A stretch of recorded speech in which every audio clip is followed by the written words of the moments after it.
मिश्राज IAS academy में आप सभी का स्वागत है। और जैसा कि आप लोग जानते हैं, ये एक बहुत ही महत्वपूर्ण सीरीज चल रहा है जिसमें हम historical background of Indian constitution पर चर्चा कर रहे हैं। और इससे पहले के जो चार्टर एक्ट थे उस सीरीज में ये अंतिम चार्टर एक्ट माना जाता है, जो कि 1853 का है। यानी कि हम बात करने वाले हैं चार्टर एक्ट ऑफ 1853 की। तो ये बात बिल्कुल स्पष्ट है कि इससे पहले के सारे वीडियोस हमने देखे हैं। 1773 के रेगुलेटिंग एक्ट और 1773 के पहले भी हमने कुछ चीजें बताई हैं जो कि इसके पहले वीडियो में मौजूद है, जहां पर हमने बताया था कि ये जो historical background of Indian constitution हम लोग पढ़ रहे हैं, इसके पीछे कारण क्या है, क्यों हमें ये पढ़ना जरूरी है और ये किस प्रकार हमारे इंडियन कॉन्स्टिट्यूशन, हमारे पार्लियामेंट्री सिस्टम और हमारे एडमिनिस्ट्रेटिव सिस्टम को प्रभावित करता है। तो इसीलिए हमने आपसे बार बार रिक्वेस्ट किया है कि हमारे इस चैनल को सब्सक्राइब कीजिए और हमसे जुड़िए, और साथ ही साथ इसे आगे बढ़ाने में आप हमारी मदद भी कीजिए। तो आइए सीधे चलते हैं, हम लोग बात करते हैं इस सीरीज में चार्टर एक्ट ऑफ 1853।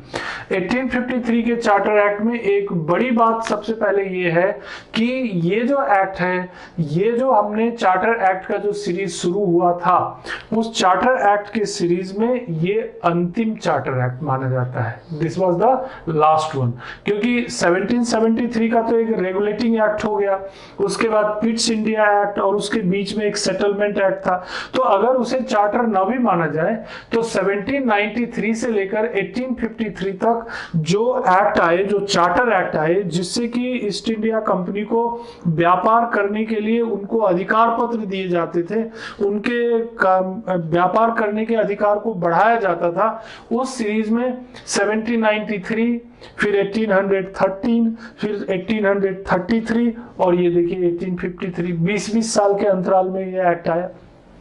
तो इस क्रम में अगर देखेंगे तो ये एक्ट अपने आप में एक बहुत बड़ा कॉन्स्टिट्यूशनल लैंडमार्क है, यानी कि बहुत महत्वपूर्ण इसमें संवैधानिक बदलाव देखने को मिलता है। भले ही ये एक्ट ब्रिटिश शासन काल के दौरान, ईस्ट इंडिया कंपनी के कार्यकाल के दौरान आया, लेकिन इसने कुछ चीजों की ऐसी जड़, एक ऐसा रूट क्रिएट किया कि आज भी हम उस चीज का लाभ उठा पाते हैं। जैसे देखिए कि it separated first time the legislative and the executive function of the Governor General Council। पहली बार गवर्नर जनरल काउंसिल जो हमने पहले बनाया था, जिसमें सीमित संख्या में 4 सदस्य हुआ करते थे, तो यहां पर यह हुआ कि गवर्नर जनरल का काम बढ़ता चला गया, गवर्नर जनरल काउंसिल के ऊपर जिम्मेदारियां बढ़ती चली गई। तो पहली बार यह तय किया गया कि अब ये लेजिस्लेटिव फंक्शन और एग्जीक्यूटिव फंक्शन जो गवर्नर जनरल का है, गवर्नर जनरल और गवर्नर जनरल काउंसिल का है, ये अलग अलग होना चाहिए। यानी कि दो तरह के काम किए जाएंगे, लेकिन उसके लिए ये देखिए दो हिस्सों में बांट दिया काम को कि भाई कुछ काम ऐसे रहते हैं जो पॉलिसीज फॉर्मेशन के लिए रहते हैं, जो कानून नियम बनाने के रहते हैं, वो हो गया लेजिस्लेटिव फंक्शन, और जो उन कानूनों नियमों को क्रियान्वयन, इंप्लीमेंटेशन का काम है, वो हो गया एग्जीक्यूटिव फंक्शन। तो यहाँ पर गवर्नर जनरल काउंसिल के काम को पहली बार दो हिस्सों में बांटा गया। Number 1 was the legislative function और number 2 was the executive function। ठीक, तो ये चीज ध्यान में रखिए, आगे और ये क्लियर हो जाएगा कि ये लेजिस्लेटिव फंक्शन जो पहली बार एक कॉन्सेप्ट के रूप में आया, ये एक बड़े रूप में कैसे हमारे सामने अब दिखाई पड़ता है। It established a separate Governor General Legislative Council which came to be known as Indian Central Legislative Council। बस ये चीज ध्यान रखना, क्योंकि यहाँ यहीं से पार्लियामेंट्री सिस्टम की शुरुआत हो जाती है। ठीक है, पार्लियामेंट नहीं बोलते थे उसको, क्योंकि वो तो ईस्ट इंडिया कंपनी की अपनी शासन व्यवस्था चलाने का तरीका था।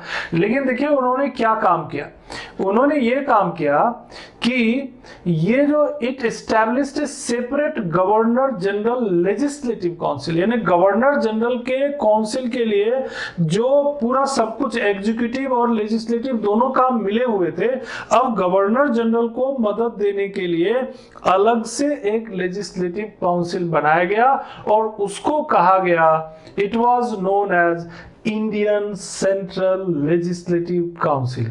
अगर ये बात आप समझ गए तो आपको पार्लियामेंट्री सिस्टम के ओरिजिन के बारे में जो संदेह है मन में कि यार ये चीज शुरू कहां से हुई, ये आपको पता चल जाएगा।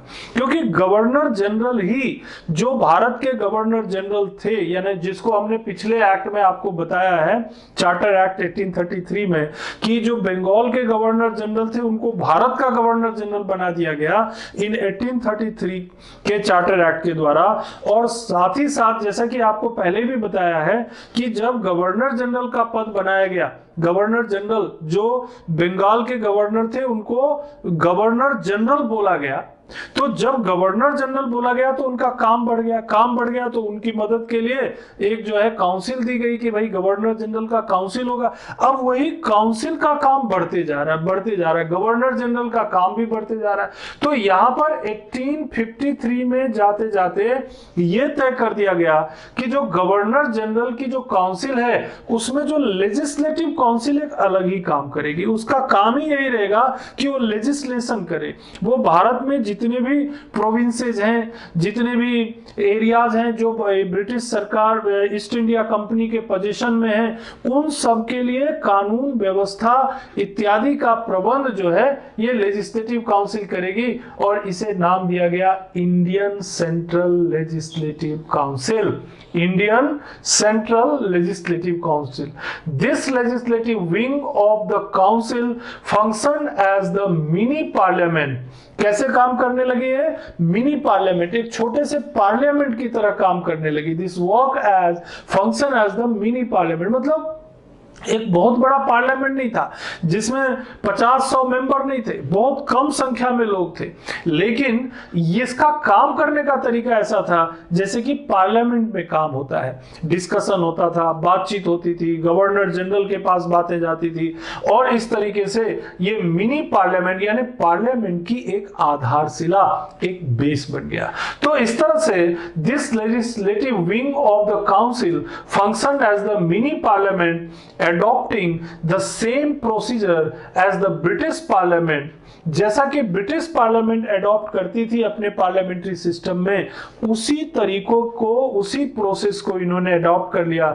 Thus legislation for the first time was treated as a special function of the government, required special machinery and special process।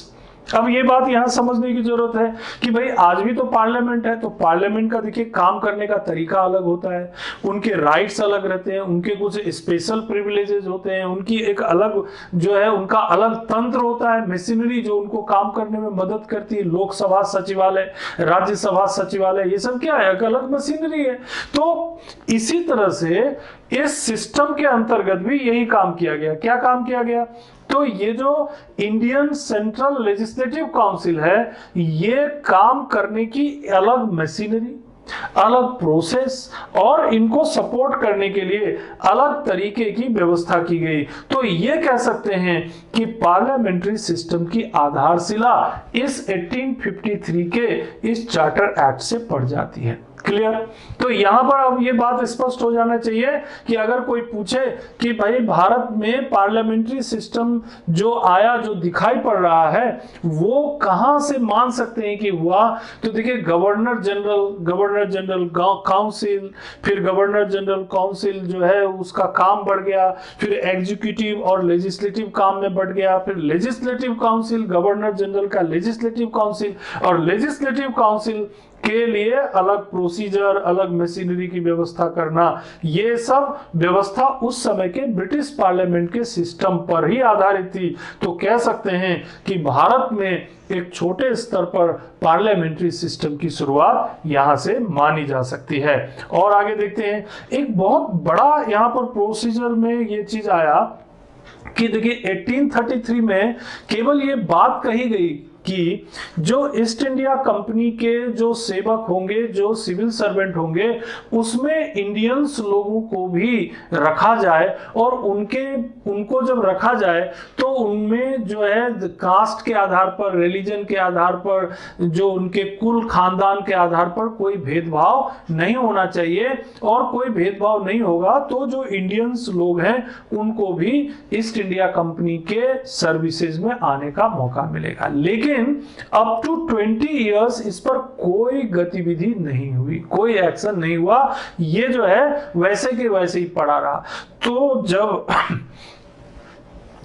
ये 1853 का चार्टर एक्ट आया तो यहां पर फिर एक बार चर्चा में आई चीज कि भाई अब आपने प्रबंध तो कर दिया था लेकिन शुरुआत कहां हुई।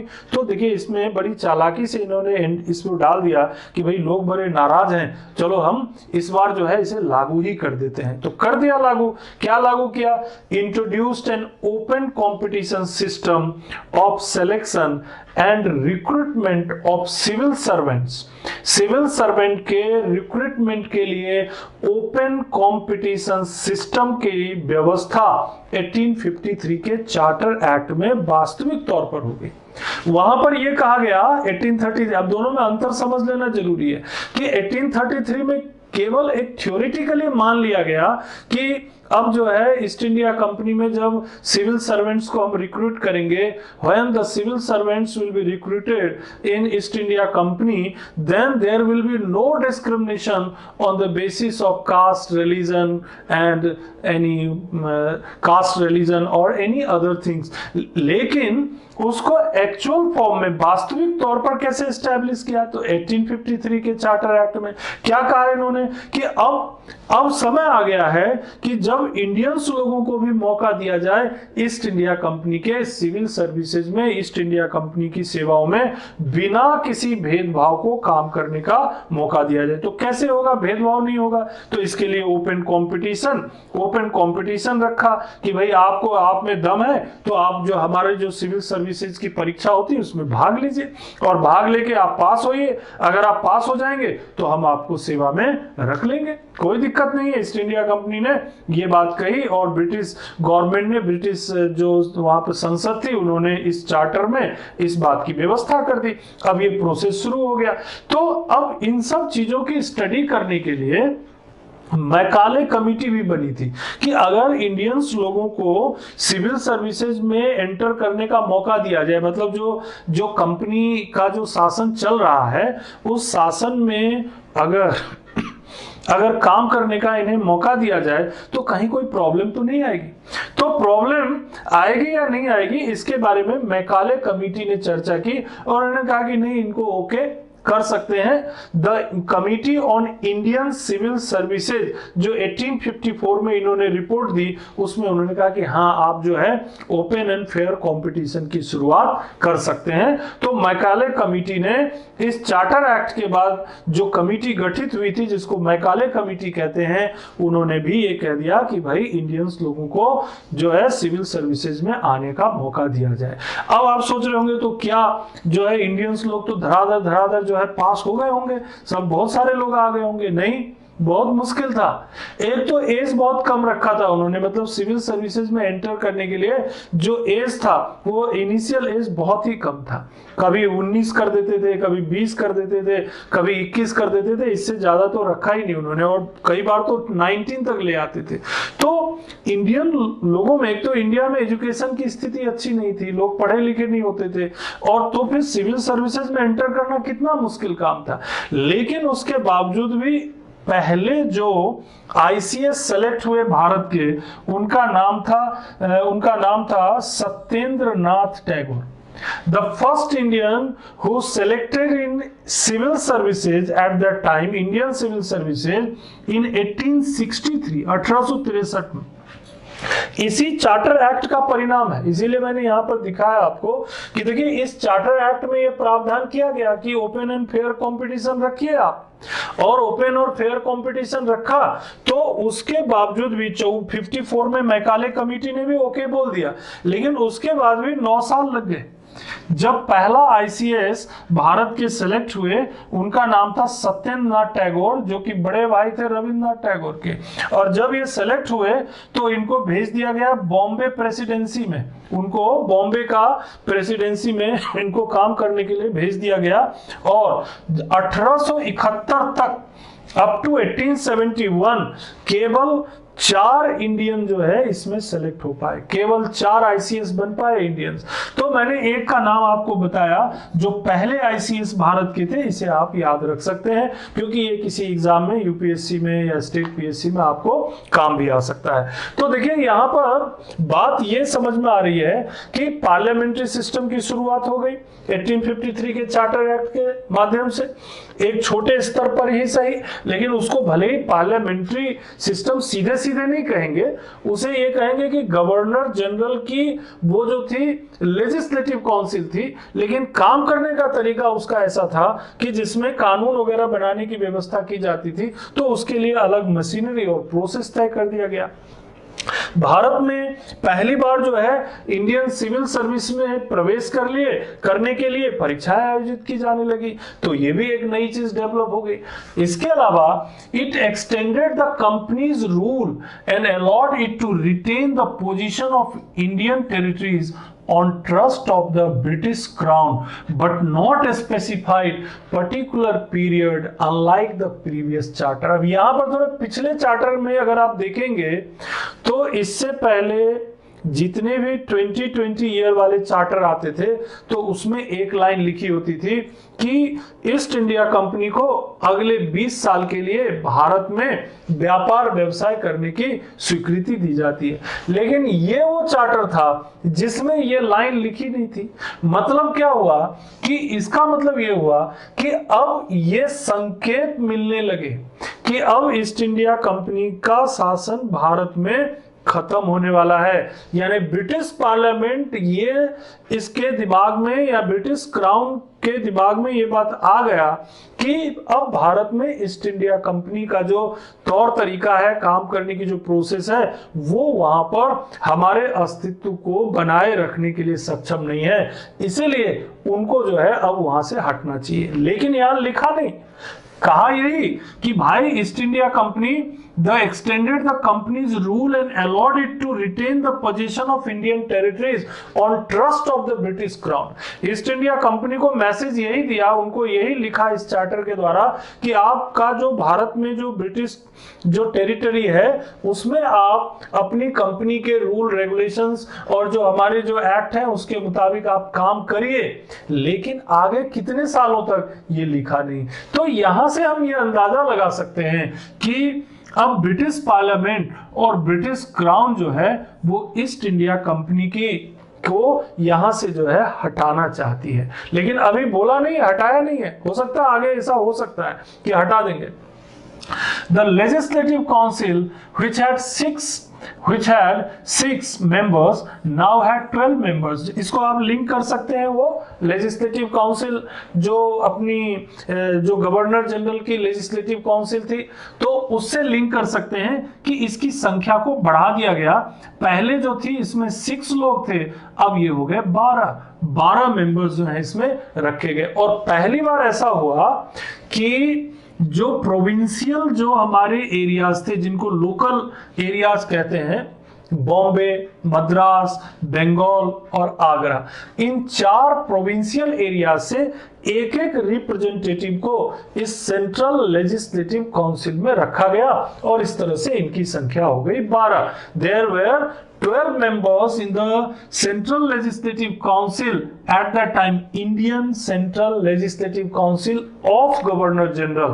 गवर्नर जनरल तो जुड़े ही रहेंगे क्योंकि लेजिस्लेटिव काउंसिल उनकी ही मदद के लिए बनाया गया था उस टाइम, लेकिन बढ़ते हुए काम को देखते हुए एग्जीक्यूटिव फंक्शन को अलग कर दिया गया और लेजिस्लेटिव फंक्शन को अलग कर दिया गया। तो यहां पर एक चीज और आ गई कि जो प्रोविंशियल गवर्नमेंट थे उनमें से भी भी प्रत्येक प्रोविंशियल गवर्नमेंट, जैसे मद्रास था, बॉम्बे था, बंगाल था, आगरा था, तो वहां से एक एक रिप्रेजेंटेटिव को यहां पर अपनी बात रखने का अवसर मिले, इसके लिए उनको रखा गया।